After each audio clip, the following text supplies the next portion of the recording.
Podcast, o podcast de publicidade.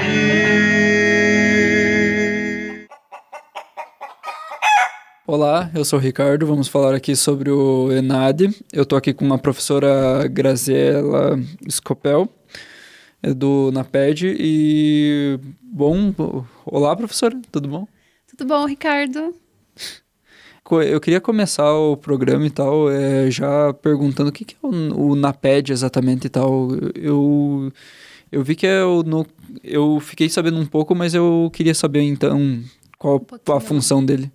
Então, o NAPED é uma sigla, né? Núcleo de Apoio Pedagógico e Experiência Docente. Ele é um núcleo dentro do UNIDEP que tem como objetivo principal fazer esse suporte aos nossos professores de todos os cursos. E dentro do NAPED, nós desenvolvemos várias ações, tanto formativas, quanto de elaboração de materiais e orientação aos docentes. Então, é um núcleo que atende praticamente os professores. Entendi. E ele opera quanto tempo dentro do UNIDEP? O NAPED, ele tem nessa configuração, está indo para o 4º ano, mas um núcleo sempre teve, né? Mas numa configuração em que nós temos um pedagogo, psicólogo e membros de outros cursos, é o 4º ano. Ah, entendo, então. Então, eu escolhi exatamente a senhora e tal, para falar um pouquinho mais do ENAD e tal. Eu pesquisei por um tempo e tal. Você sabe há quanto tempo ele é aplicado aqui? Então, o ENAD, na verdade, ele é ele veio, né? Ele é uma prova nacional, compõe junto com o Sistema Nacional de Avaliação do Ensino Superior, e o ENAD, ele veio em substituição ao antigo Provão. Então, quando um curso de ensino superior é ofertado, ele precisa ser avaliado pelo Ministério da Educação, pelo MEC. E o ENAD, que é a prova que o aluno faz, é uma parte desse sistema de avaliação. Nesse sistema, que é os sinais, nós temos então a avaliação da instituição, a avaliação dos docentes e o momento de avaliação do aluno, que é então o ENAD. Sim, eu fiquei explorando um pouquinho e tal sobre o documento do ENAD, inclusive, e notei que essa prova e tal é categorizada como obrigatória exatamente para os alunos. Só que os professores não seguram muito, a não ser do cronograma e da preparação dos alunos também para essa avaliação. Na verdade, desde que o aluno ele entra numa instituição de ensino superior, ele precisa, né, a qualquer momento, ele pode passar por essa avaliação. Então, a gente fala que o aluno é enadista, ou seja, ele vai fazer essa prova. Sim. Qual que é o critério para a realização dessa prova? Alguns cursos, eles não são todos os anos que todos os cursos passam por essa prova. Então, o MEC faz uma distribuição, normalmente bianual. Normalmente são 3 anos, pelo que eu tinha visto. Alguns são 3, outros são 2, né? Mas o ENAD, ele tem a função principal de avaliar o desenvolvimento desse aluno de quando ele ingressa até o período de conclusão. Então, quem realiza é o aluno concluinte, ou seja, aquele que cumpriu, segundo os critérios, 80% da matriz do curso. Nós temos cursos de 2 anos e meio, cursos de 4 anos, 5 anos, independentemente deste tempo, o aluno concluinte vai, né, precisar fazer se ele for formando no ano que o curso dele for selecionado para realizar a prova. Então, teoricamente, o aluno ele é, né, enadista desde o dia da matrícula e desde o primeiro dia, né, ele pode ser selecionado para fazer a prova. Entendo. Você sabe qual foi a maior... falando assim, você não trabalha com essa questão do ENAD só no curso de Publicidade e Propaganda, não é? Você já teve questões parecidas e tal com outros cursos? Nós temos dentro da instituição, né, uma responsabilidade coletiva para a realização do ENAD. Sim. Então, os coordenadores de curso são né, como a gente fala, eles são os primeiros a apresentar ao aluno a necessidade da realização dessa prova.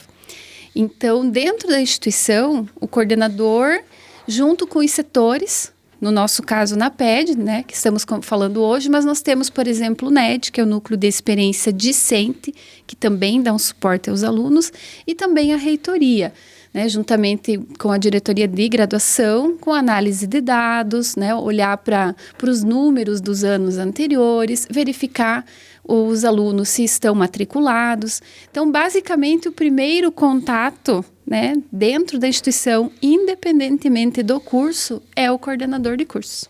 Ah, entendo. Então, tá lá, mas então, nesse caso, na PED e tal, que tá todo dentro do Unidep, é só para auxiliar e tal nesse processo. Isso, o apoio aos professores, né? Sim. E, bom, eu fiquei curioso agora e tal, qual é exatamente a maior pontuação de um enadista ou de um curso em geral aqui dentro da instituição do Unidep? Os cálculos para esse número são cálculos bem complexos, porque ele envolve o rendimento do aluno e também outras questões, por exemplo, de colegiado, o perfil dos professores, né? A graduação, tempo de dedicação, tudo isso é pontuado. É muito difícil te falar um número exato, porque cada turma tem um perfil, né? A gente pode ter uma turma que ingressa já com um nível, né, de desenvolvimento da turma acima, e a gente imagina que essa turma vai crescer ao longo do curso. Nós já tivemos experiências de turmas que ingressam com uma nota, por exemplo, do vestibular um pouco mais baixa e que desenvolvem muito ao longo do curso. Mas o ENAD, ele tem uma classificação que vai até a pontuação de 5. Cursos que pontuam de 3 acima, 3, 4 e 5, são cursos bons, são cursos bacanas, são cursos que agregaram conhecimento a este aluno, né, que fez a formação profissional. Nós já tivemos todas essas notas. Já tivemos notas 2, 3, 4 e 5, porque isso varia muito com o perfil da turma. Então, e nós temos acesso a certos dados, né, de acordo com o ciclo de avaliação.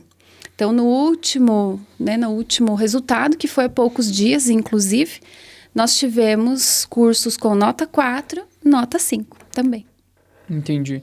Então, nesse caso, não é só, tipo, até o histórico do estudante vai contar nessa... O cálculo, né, ele entra também, valoriza, é um dos indicadores lá, como que esse aluno entrou.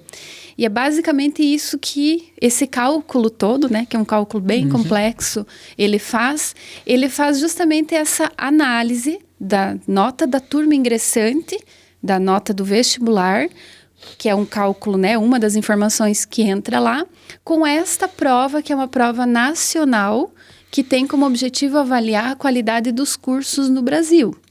Então, imaginando que esse aluno entre com uma nota, né, vou colocar uma nota hipotética aqui para a gente, que ele entre com uma nota média 5, né, de vestibular. E lá no ENAD, esse aluno tira uma nota 3. Ou seja, esse aluno não agregou conhecimento ao longo do curso. Então, qual que é o objetivo? O objetivo é que esse aluno entre com uma nota de um aluno ingressante e que a sua prova, né, junto com todas as outras informações que fazem parte desse cálculo, ele demonstre que o curso agregou conhecimento. Por isso que cursos com notas mais baixas, elas acabam recebendo a visita do MEC, para verificar o que é que está acontecendo, se é um problema de estrutura, docente ou de matriz do curso. Por esse outro motivo que a prova também não é considerada, a não ser que o aluno também faça o programa de avaliação, que é oferecido também pelo MEC, se eu não me engano. A prova, ela tem caráter obrigatório. Tanto a prova como um outro questionário, que a gente chama de questionário do estudante, ela tem caráter obrigatório. Inclusive, o aluno que não realiza a prova ENAD, ele não cola grau. Então, precisa fazer. Afeta no diploma também e acaba delimitando também o grau do curso e tal, a importância que tem. Exatamente. Então, assim, é uma avaliação que a gente chama de larga escala, não é só nós aqui no Unidep que fazemos, todas as instituições do Brasil que ofertam aquele curso que naquele ano vai ser avaliado, precisam fazer a prova. E a prova é a mesma, então isso é muito interessante. É uma forma do Ministério da Educação regular, como a gente chama, a qualidade dos cursos no Brasil. Entendo. Bom, a estrutura da prova e tal, enquanto eu pesquisava e tal, eu descobri bastante que temos uma divisão e uma subdivisão, que são a prova em geral, que temos questões objetivas e discursivas, mas também temos conhecimentos gerais sobre o curso e também os conhecimentos mais específicos. Isso mesmo. Então, é muito interessante isso que você trouxe, Ricardo, porque, assim, a prova, ela tem duas partes. É uma prova um pouco extensa, se a gente for pensar nas avaliações que vocês fazem durante o curso. Porque eu vi que o mínimo para ser considerada a prova são 3 horas e meia, né? Então... De tempo, né? Mas questões, elas são 40 questões. Dessas 40 questões, 5 são dissertativas. Muda a estrutura? Normalmente não. Normalmente é esse o perfil de prova. Então, ela vai exigir do aluno um pouquinho mais de concentração para essa realização. A prova, nessa estrutura de 40 questões, ela tem, como você trouxe, uma parte de conhecimentos gerais e uma parte de conhecimentos específicos. O que é isso? Essa parte de conhecimentos gerais são conhecimentos de temas, né, que o aluno precisa ter, que são temas ligados à vida da sociedade. Meio ambiente, economia, educação, acessibilidade, tecnologias, enfim, né? Até políticas internacionais. Então, tem que ficar ligado, né?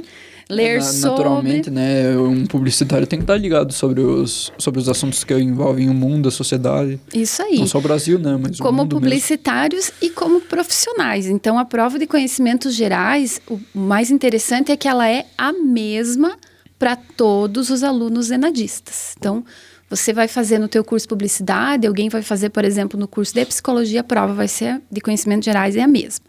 Então, tem que ficar atento, né? Por exemplo, o professor traz um tema para debater, o professor traz um material, a gente tem que ficar, né, buscando essa informação nas mídias, porque essa temática cai, né? É a primeira parte da prova. E desta primeira parte da prova, 2 questões são discursivas. Então, a gente tem que ler sobre e escrever sobre. Isso é bem importante. A segunda parte da prova, como você falou, são conhecimentos específicos. E são conhecimentos específicos do quê? Do curso que você fez. Então, quem fez direito precisa responder questões específicas do direito. Quem fez, né, psicologia, né, publicidade, tudo bem. Então, essas outras questões também temos objetivas e também temos discursivas. Normalmente são 3 discursivas de conhecimentos específicos.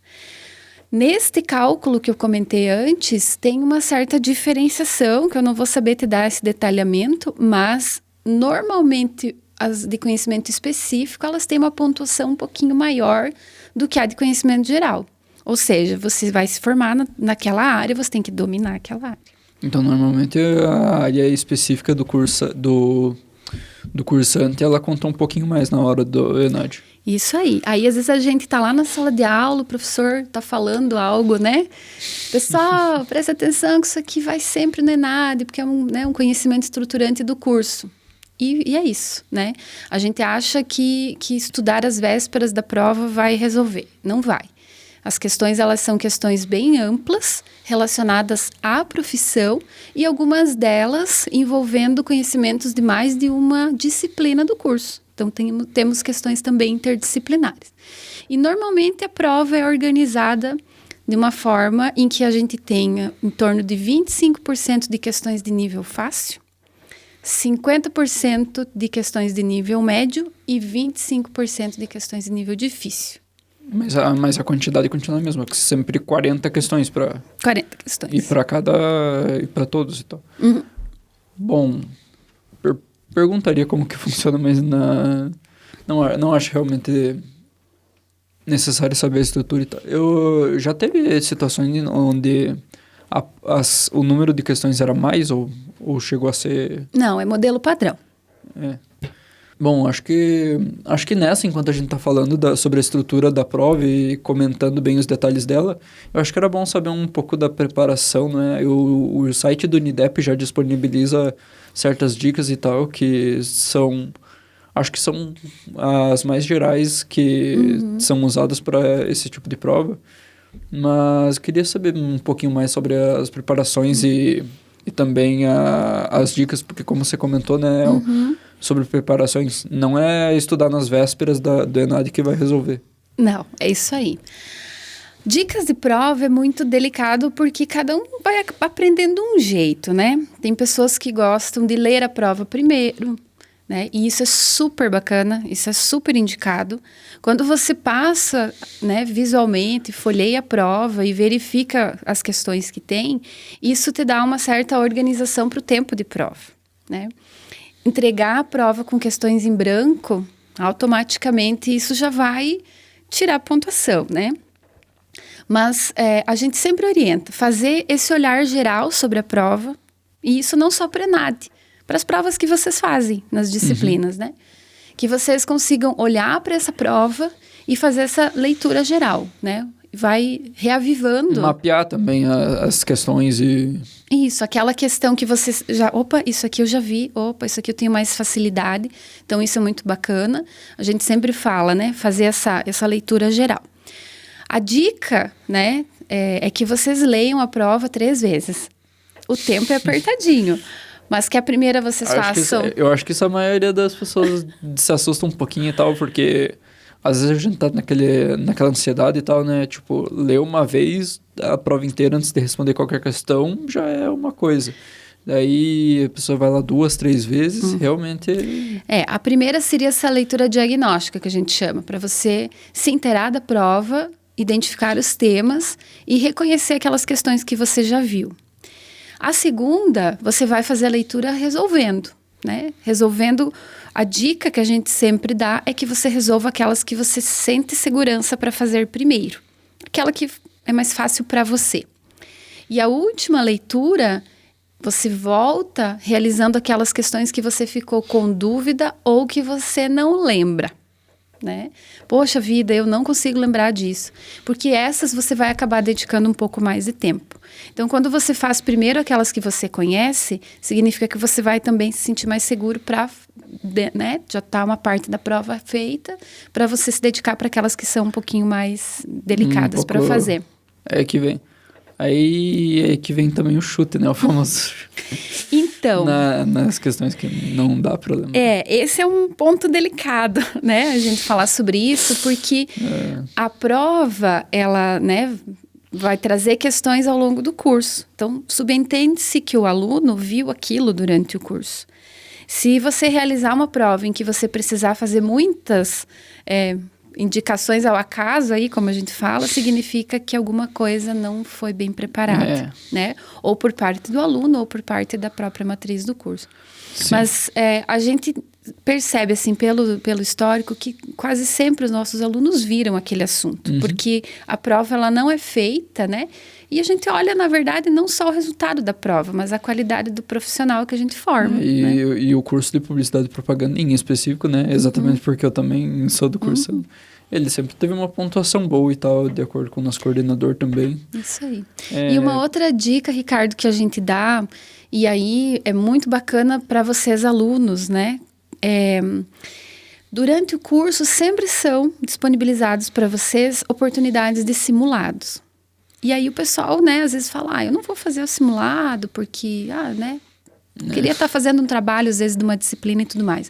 Mas os simulados, eles são oferecidos aos alunos durante o curso como uma forma de autoavaliação, porque quando você faz o simulado, você também olha para aquilo, para você, para saber como é que você está, e como uma forma de ajudar vocês a entender o contexto da prova. Porque, como eu comentei antes, em geral, quando vocês fazem as avaliações das disciplinas, elas têm um número menor de questões. E quando vocês vão fazer a prova, é uma prova um pouco mais extensa. e ela precisa de concentração. Então, os simulados, eles são excelentes oportunidades para vocês desenvolverem, né, esse processo formativo de vocês. E aí, quando chegar a prova, vocês estão mais tranquilos. E não só desenvolver o processo, né, exatamente para ficar acostumado e tal, e já ir pensando Isso, em questões. se preparando, né? Eu queria também saber um pouquinho sobre a sua própria experiência com o ENAD. Já fez o ENAD e tal? Quando eu fiz, não existia o ENAD, né? A gente fazia só o vestibular. Depois veio o provão, né? Entrar pelo vestibular, a gente fazia o provão, que era uma outra configuração. Naquele momento, 2001, que foi a minha formatura, só o aluno era avaliado, a instituição não era avaliada, os docentes não eram avaliados. E para você avaliar em educação, existe um conjunto de condições, né? Uma instituição com a estrutura como a nossa, por exemplo, na antiga prova, né, o provão que era chamado, ela era comparada com uma instituição, por exemplo, tanto pública quanto privada, quanto uma instituição que não tivesse a mesma estrutura. Então, é óbvio que o aluno formado nas duas instituições não vai ter o mesmo desempenho. Aí, nessa mudança, né, para o Sistema Nacional de Avaliação, e que existe uma parte da avaliação que a instituição preenche, uma parte da avaliação que é feita aos docentes e uma parte do aluno, esses 3 grandes, né, indicadores é que compõem essa nota. Então, eu não fiz o ENAD, mas qual que é o nosso suporte ali no NAPED? É um suporte muito direto ao professor, ajudando ele a elaborar avaliações para vocês, sempre pensando nas questões que tem o modelo ENAD, como a gente fala, elas são muito parecidas com as questões que vocês vão preencher lá no dia da prova, se acaso a sua turma for concluinte. Então, nós no NAPED vivenciamos o ENAD junto com os cursos, porque a gente acompanha desde o início as turmas ingressantes, fizemos um trabalho permanente com os professores e damos o suporte aos coordenadores. Então, estamos sempre pertinho. Mas eu, pessoalmente, na minha época, quando eu me formei, não tinha. Eu entendo. Um detalhe curioso e tal é que eu queria falar exatamente dessa estrutura de aplicação para os concluintes e tal, porque, veja bem, esse ano e tal, né, inclusive a minha turma estaria sendo aplicada para fazer o ENAD, mesmo não tendo exatamente as mesmas requisitações necessárias. Isso tudo por causa do motivo da pandemia e tal. Então, eu também fico um pouquinho curioso e tal. Tipo, em outros cursos teve essa mesma dificuldade e tal? Como que foi em questão da pandemia? Também. A pandemia, né, é algo que mexeu com muitas coisas na vida da gente, né? Mas houve essa alteração justamente por quê? Porque não podia se reunir, né? Não podia trazer os alunos para fazer isso. Os únicos concluintes, de acordo com o coordenador, estariam há 2 anos, mais ou menos, sem tocar no curso e nem nada. Exato. E isso aconteceu não só com o curso de vocês, mas com outros cursos no Brasil inteiro, né? Então, o critério da troca de turma, ela foi realmente, nesses últimos anos, né? Por conta da pandemia, porque não podia aglomerar pessoas. E o Ministério da Educação não tinha um sistema, né, de provas online que pudesse ser seguro ao ponto de realizar isso em larga escala no Brasil. Então, houve, sim, trocas, né? Mas, como eu comentei antes, independentemente da turma selecionada a fazer o ENAD, o olhar que nós, Unidep, temos para a prova é como mais uma etapa da conclusão.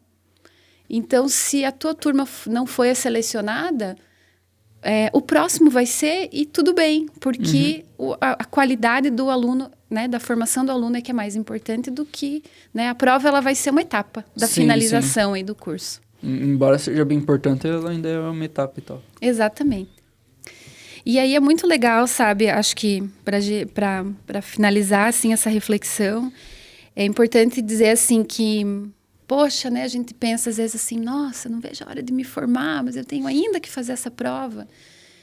Eu acho que o aluno olhar para essa prova exatamente como isso, poxa, eu estou concluindo meu curso, são 4 anos e essa é mais uma etapa e eu vou fazer essa etapa também, porque você comentou antes, é uma nota, ela representa a construção e o trabalho de muitas pessoas. Ali tem o esforço do aluno, que se dedicou aos 4 anos, ali tem o esforço do coordenador, que acompanhou vocês durante os 4 anos, ali tem o trabalho dos professores, que a cada semestre ajudaram a construir esse conhecimento, ali tem o trabalho de todas as equipes da instituição, que dão esse suporte. Então, a gente sempre pede para os alunos, façam a melhor prova que vocês puderem fazer. Não é para tirar a nota máxima, né? A gente não é 10 pela em tudo. Pela experiência, né? Mais pela experiência do que para... E para representar bem, sabe? Fechar com chave de ouro. Sim, vou lá... fechar o curso e vou fazer, estou me formando. A não ser que queira fazer um mestrado, né? Uma pós, nesse caso também. Se você não fizer a prova, você não certifica e aí não vai para a etapa seguinte. Então, a gente sempre fala isso, né? Fechar o curso com chave de ouro, vai lá. Normalmente é no domingo, mas vai lá, é um domingo da vida, né? E faz a prova da melhor forma que você pode, porque você vai estar representando o trabalho de muitas pessoas que te apoiaram durante esses 4 anos. Sim. Bom, eu acredito que seria isso. Muito obrigado, professora. Obrigada. Esse programa foi realizado com a sonoplastia de Jonatas Caldado, na disciplina de Produção Publicitária em Rádio do curso de Publicidade e Propaganda do Unidep, sob a coordenação do professor e coordenador do curso, Gelson Barbosa. Muito obrigado a todos e até mais.